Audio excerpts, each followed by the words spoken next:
Hi friends, welcome to Lakshmisri blogs. ఎలా ఉన్నారు? అందరు బాగున్నారా? ఈరోజు స్పెషల్ వచ్చేసి ఆలూ ఫ్రై అండి. అందరికీ ఇష్టమైంది.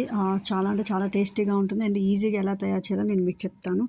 సో ఇది వచ్చేసి మనకి చపాతీకి చాలా బాగుంటుంది, ప్లస్ రైస్లో కూడా బాగుంటుంది. దీనికి సైడ్ డిష్ పప్పుతో కానీ రసంతో కానీ బాగుంటుంది. సో దీన్ని ఎలా త్వరగా రెడీ చేయాలి, ఏమేమి ఇంగ్రీడియంట్స్ కావాలని చెప్తాను. నేను వచ్చేసి 3 బిగ్ సైజ్ పొటాటోస్ తీసుకున్నానండి. సో అవి వచ్చేసి పీల్ తీసేసి చూసారు కదా, ఆల్మోస్ట్ మొత్తం 3 కలిపి హాఫ్ కేజీ ఉన్నాయి నాకు. సో హాఫ్ కేజీ వరకు తీసుకుని వాటిని కడిగేసి చిన్న చిన్న పీసెస్గా కట్ చేసి పెట్టుకున్నాను. ఒక కడాయి పెట్టుకుని అందులో 4 బిగ్ స్పూన్స్ ఆయిల్ వేసుకున్నాను. తర్వాత కట్ చేసి పెట్టిన ఆలుగడ్డ ముక్కల్ని అందులో వేసుకొని సో వాటిని ఒక 5 మినిట్స్ అలానే ఫ్రై చేశాను హై ఫ్లేమ్లో పెట్టేసి. సో అలా తిప్పుతూ ఉండాలండి, ఎందుకంటే అడుగంటదు, నూనె వేసాం కాబట్టి. కాకపోతే ఏంటంటే కొంచెం మాడిపోకుండా ఉండడం కోసం తిప్పుతూ ఉండాలి. సో అలా ఒక 5 మినిట్స్ తిప్పిన తర్వాత ఒక స్పూన్ సాల్ట్ వేసుకున్నాను, హాఫ్ టీ స్పూన్ పసుపు వేసుకొని దాన్ని మళ్ళీ ఒకసారి ఆ ముక్కలకంతా పసుపు ఉప్పు పట్టే వరకు ఒక 2 నిమిషాలు తిప్పుకోవాలండి. సో అలా అంతా కలుపుకున్న తర్వాత దానిపైన ఒక మూత పెట్టేసి ఒక 5 మినిట్స్ మీడియం ఫ్లేమ్లో పెట్టుకొని దాన్ని వేయించుకుంటూ ఉండాలి.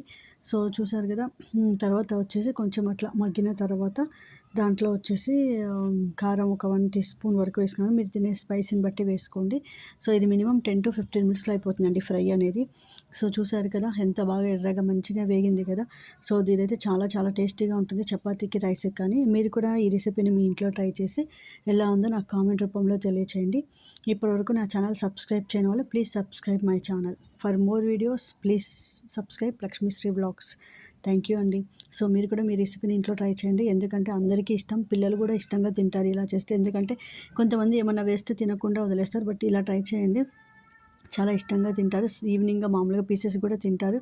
సో పిల్లలు లంచ్ బాక్స్లో పెట్టడానికి కూడా ఈజీగా ఉంటుంది, ఎంతసేపు మసాలా ఏమీ వాడము కాబట్టి.